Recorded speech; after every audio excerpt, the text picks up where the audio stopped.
13 records. Unlucky for some. There seems to be sort of a focus on the past in terms of how we think about our past and ourselves. Is that a fair lyrical theme assumption? Yeah, it's not actually...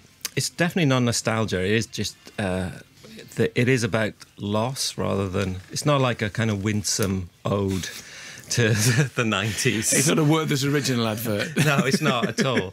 But there is some dramatic things to us, me as a lyricist, that feel like they've gone forever. And so there is an element of that, and there's also lots of mini tributes to things that have given us, or given me, kind of true inspiration over the decades. So lyrically it's quite... It's memory and loss. I think those are the two overriding themes. Yeah, because I mean, you're not the same people you were when you started the band, quite clearly, and it's kind of... I think when you start a group, the group is your entire world and everything, and as you get older, that relationship's going to change.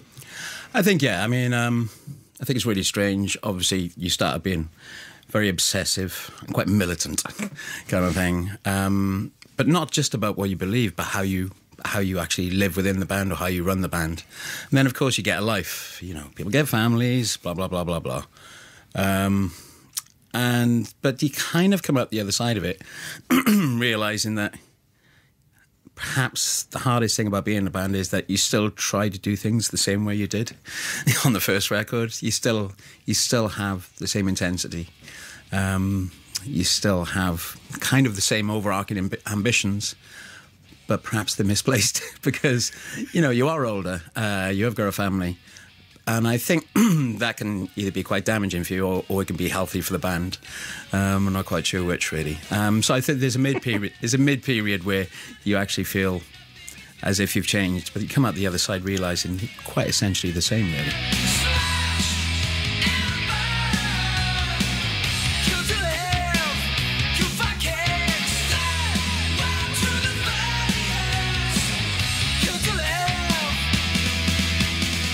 I think you need to harness that spirit, you know, in a slightly more constructive way than maybe you would have, you know, all those years ago. Yeah, and you know what works. You know, you understand. You think you know what works. You think. I mean, when it came to starting this record, did you think, well, okay, we have an idea of what we want to achieve with it, and did it go out the window, or was it?